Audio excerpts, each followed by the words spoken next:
le président algérien n'a jamais demandé un quota de visa, un nombre de visas ou parlé de visa. Mesdames et messieurs, bonjour. Vous êtes sur l'élan africain et vous avez bien raison. La France et l'Algérie tentent depuis quelque temps de rétablir les relations diplomatiques normales après quelques années de brouille. Et pour ce faire justement, la France a nommé un nouvel ambassadeur chargé spécialement de cette mission de réchauffer les relations diplomatiques entre Paris et Alger. Il faut dire que le nouvel ambassadeur, Stéphane Khomaté, y est allé avec toute sa force, toute son énergie et qu'il veut bien réussir cette mission.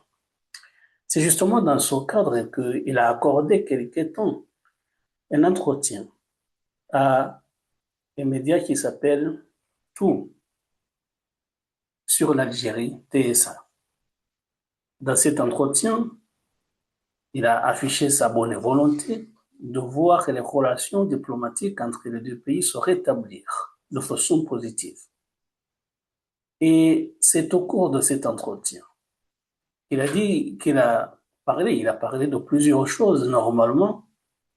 Il a indiqué les intérêts qui devraient normalement lier les deux pays, que ce soit sur le plan politique, que ce soit sur le plan social, que ce soit sur le plan économique.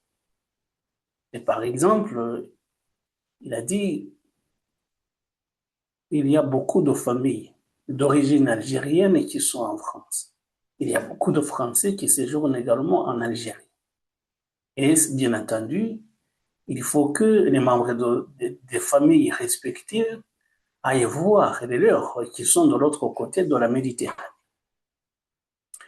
Et c'est justement pour cela qu'il a indiqué que, avant la crise, la France délivrait 250 000 visas aux Algériens voulant se rendre en France. Et pour eux, donc, la logique voudrait que, si on veut que les relations se rétablissent de façon normale, il faudrait qu'on revienne à ce chiffre et même au-delà. Ça veut dire que la France est prête à délivrer plus de 250 000 visas aux Algériens par an. Sur cette question des visas, notre objectif, malgré cette crise que nous avons traversée et dont nous sortons avec l'Algérie, ça a été de faire en sorte que la population n'en subisse pas les conséquences. Parce qu'à partir du moment où vous empêchez un homme d'affaires algérien d'aller en France, d'avoir un visa pour faire du business en France, à partir du moment où une famille algérienne souhaite aller voir ses proches en France, mais a des difficultés pour obtenir des visas, alors la conséquence, c'est que la population algérienne est directement, en quelque sorte, impactée par cette crise. Et même chose aussi, nous avons constaté que pour un certain nombre de Français, ça devenait beaucoup plus difficile de venir en Algérie et d'obtenir des visas. Il y avait, avant la crise, un volume de délivrance de visas. Tout ça, c'est des statistiques qui sont publiques, qui sont connues, qui sont accessibles sur les sites d'information publics français, notamment le site du ministère de l'Intérieur français. Nous délivrions à peu près 250 000 visas par an, à peu près. Et c'est vrai que, à cause des difficultés que je viens d'évoquer, ce chiffre a chuté. Et notre objectif, c'est de faire en sorte que ce volume de visas que nous attribuons aux ressortissants, aux citoyens algériens qui ont toutes les bonnes raisons pour venir en France, que ce chiffre puisse redémarrer à la hausse et de revenir probablement au niveau qui était celui antérieur à la crise. Et c'est justement ces propos sur l'octroi des visas qui a déclenché une vive polémique en France. Bien évidemment, de la politique politicienne. Vous savez qu'en France, on se prépare aux élections présidentielles et législatives en 2027, l'année prochaine, et dans quelques mois. Et donc, quand on prend de tels propos, bien sûr, on les entend, les politiciens sautent dessus pour, bien sûr, une exploitation politicienne. Et bien sûr, les propos de Stéphane Khomaté, l'ambassadeur de France en Algérie ont suscité quelques remous, justement de la part des politiques qui voulaient exploiter cela. D'abord, il y a eu un certain Jordan Bardella qui normalement préside le Rassemblement national, le parti d'extrême droite, qui a parlé de capitulation. Et il y a eu également Bruno Retailleau, qui, lui, a parlé de renoncement. Ça veut dire qu'il est condamné, les deux. Condamné, bien sûr, la volonté affichée de la France d'augmenter le nombre de visas octroyés aux Algériens. Et cela, justement, a poussé les deux chefs d'État concernés, Emmanuel Macron et Abdelmadjid Tebboune, à réagir également, comme s'il démentait les propos tenus par l'ambassadeur Stéphane Romaté. Emmanuel Macron a indiqué que la France n'a jamais fixé d'objectif chiffré pour l'octroi de visa et le président algérien Abdelmadjid Tebboune a dit que son pays n'avait jamais demandé de quota de visa. Les deux ont raison. Le président algérien n'a jamais demandé un quota de visa, un nombre de visas ou parlé de visa. Dans une émission qui est passée il y a un an, là, j'ai dit que c'était un problème de souveraineté. Je n'ai jamais, et il faut qu'on me prouve le contraire, je n'ai jamais demandé un quota de visa.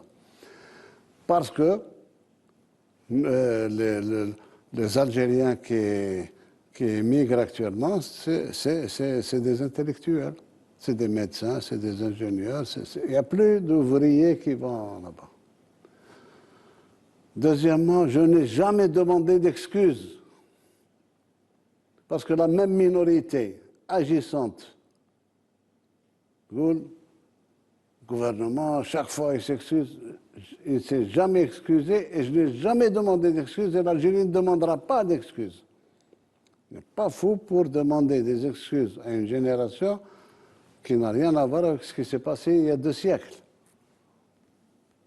On n'a pas fait et on ne le fera pas. Je n'ai jamais demandé d'indemnisation. L'Algérie ne fera jamais la manche. L'Algérie ne demandera jamais de l'argent à quelqu'un. Jamais. Problème de dignité nationale.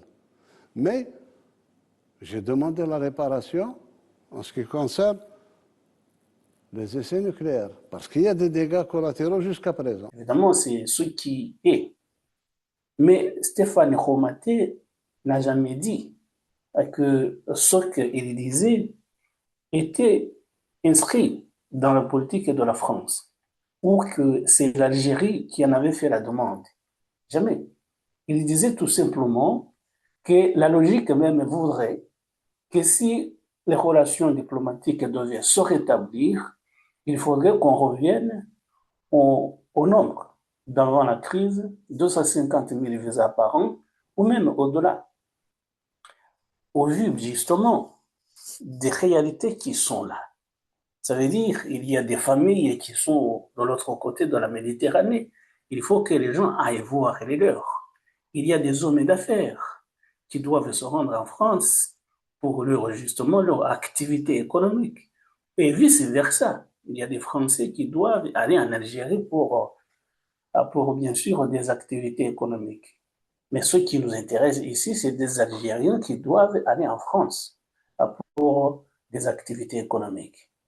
Et donc, j'ai vu les médias, les journaux, la presse, dans leurs titres, dire que Emmanuel Macron et Abdelmadjid Tebboune avaient démenti les propos de Stéphane Romaté. Non, ils ne les ont pas démentis, puisque lui-même n'avait jamais indiqué que ce qu'il disait était dicté par Paris.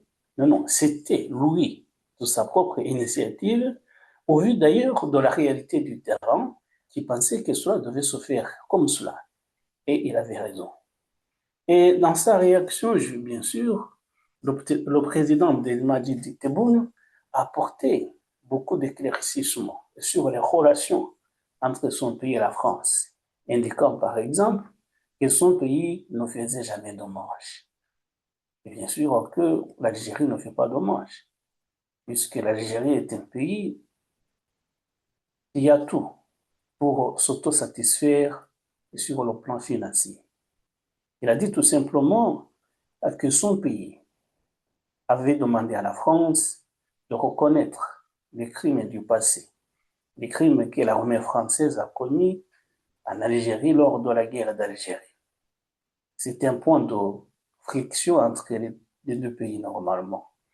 Ça veut dire que les Français ne veulent pas reconnaître, même si ils reconnaissent, ils le font à demi-mot. Et lui donc, il dit, je ne demande pas de réparation, mais je demande tout simplement que les autorités françaises reconnaissent qu'il y a eu des crimes. Puisque bien évidemment, tout le monde sait qu'il y a eu des crimes. Et donc, il faudrait que la France fasse un pas en avant et reconnaisse cela.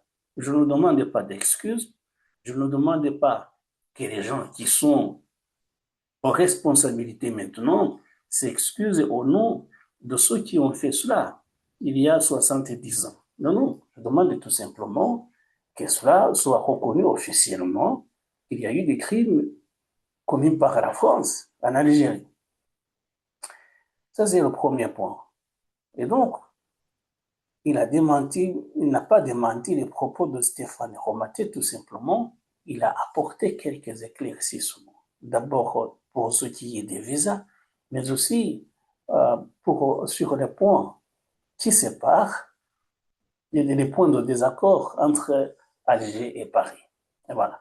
Mais si on voulait en parler un tout petit peu, justement, ce qui provoque la crise entre les deux pays, il y a bien sûr ce point de l'histoire, ce qu'a fait la France en Algérie, tout le monde le sait, on a suivi dans les médias, on en parle tout le temps, à longueur de journée.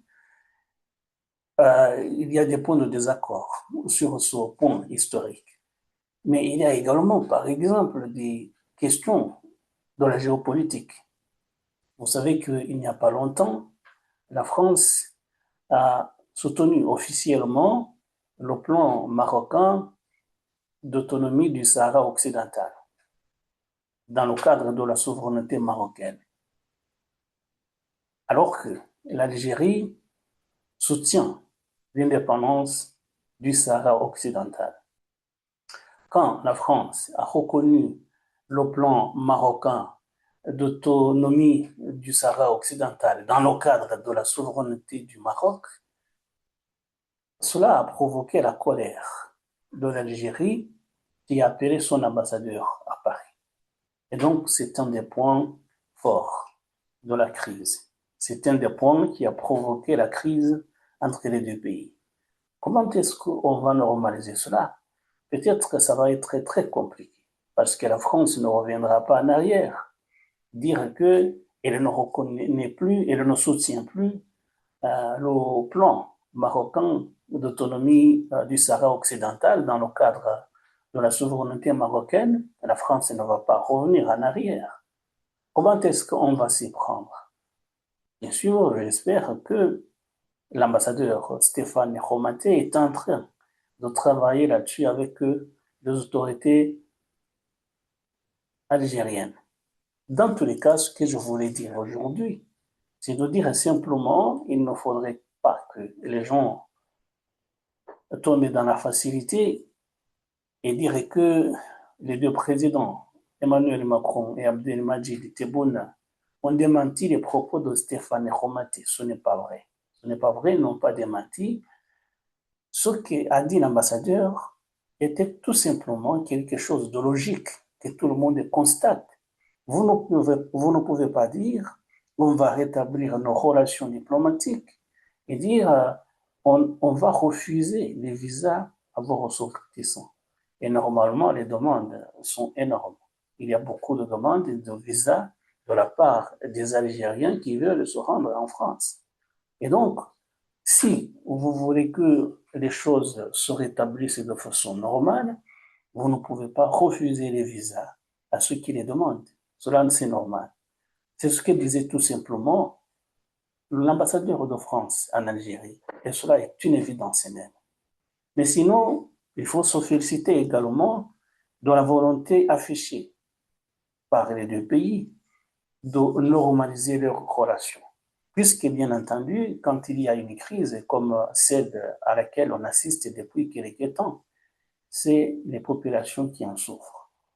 Bien entendu, si vous voulez aller voir votre famille de l'autre côté de la Méditerranée et qu'on vous dit non, le visa est refusé, bien entendu, ce n'est pas Emmanuel Macron qui va en souffrir. Ce n'est pas Abdelmadjid Tebboune qui va en souffrir. C'est vous-même. Ça veut dire un Algérien moyen, normal, qui va en souffrir. Il ne peut pas aller voir sa famille, puisque justement, il y a eu cette crise entre les deux pays. Quand il y a un homme d'affaires qui voulait aller, bien sûr, aller en France dans le cadre de ses activités économiques et que le visa lui est refusé, ce n'est pas le président algérien qui en souffre, c'est l'homme d'affaires en question. Et donc, l'évidence même, c'est ce que disait l'ambassadeur de France en Algérie. L'évidence même voudrait que, justement, on arrête de refuser systématiquement des visas, qu'on commence à délivrer comme on le faisait avant. Et comme on le faisait avant, justement, ça se chiffrait à 250 000 d'octroi de visas par an. Et il dit, bien sûr, au vu de la réalité du terrain, on va aller vers ce chiffre-là encore une fois, ou tout simplement le dépasser. Et donc, ce que font les politiciens français de l'extrême droite, je parle de Jordan Bardella, je parle également de Bruno Retailleau, c'est que tout simplement, ils veulent souffler sur les braises, tout simplement, puisque il y a des élections qui arrivent et qu'ils veulent exploiter cette communication de l'ambassadeur à leurs intérêts, pour leurs intérêts politiques.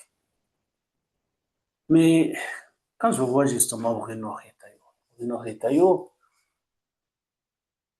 s'il y a eu la crise entre l'Algérie et la France, c'est en partie à cause de lui.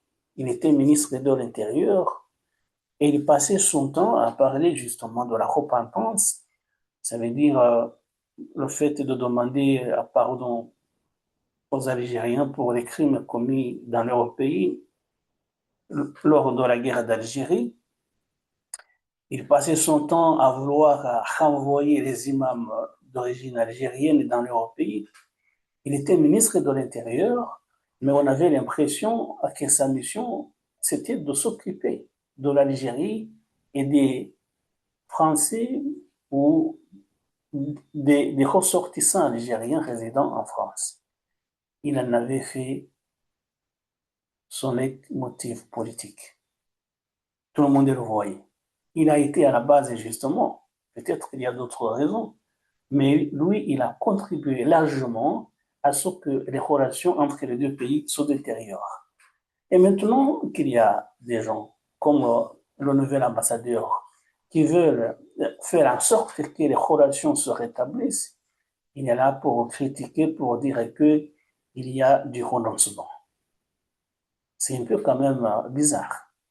Et Bruno Retailleau devrait faire profil bas, laisser les diplomates, l'ambassadeur de France en Algérie, tout simplement le personnel consulaire faire son travail et essayer de rétablir ces relations qui, bien entendu, si elles sont rétablies, seront dans l'intérêt des peuples, le peuple de France et le peuple d'Algérie. Ce sont des peuples frères, ce sont des peuples qui ont beaucoup de choses en commun. On parle bien entendu des Algériens qui résident en France, on parle des Français qui résident en Algérie, mais vous savez également, si on va voir les intérêts des pays, il y a beaucoup d'échanges commerciaux entre les deux pays. Par exemple, dans son entretien, le président algérien, Abdelmadjid Tebboune, quand il a été interrogé sur la livraison du gaz aux pays européens, il a dit que la France arrivait à la 3e place, après l'Italie et après l'Espagne. Ça veut dire qu'il y a du gaz algérien qui est livré à la France. Et cela, bien entendu, profite à l'économie française. Mais on peut multiplier des exemples, des échanges commerciaux qui se font entre les deux pays. Et donc, si vous voyez cela, si vous savez que, bien sûr, il y a tous ces échanges, vous ne pouvez pas vous permettre de laisser longtemps cette crise perdurer. Il faut qu'il y ait des gens qui prennent des initiatives. Et c'est pour cela, bien sûr, que je me félicitais de cette volonté politique affichée par les deux capitales afin que les relations soient normales, redeviennent comme elles étaient avant et que les deux pays reprennent leurs relations diplomatiques comme c'était le cas dans le passé, dans les intérêts des deux pays, les intérêts respectifs, mais surtout dans les intérêts des peuples. Et voilà, mesdames et messieurs, c'est ce que nous voulions évoquer aujourd'hui. Merci encore une fois de nous avoir prêté attention et à très bientôt pour d'autres sujets. Au revoir.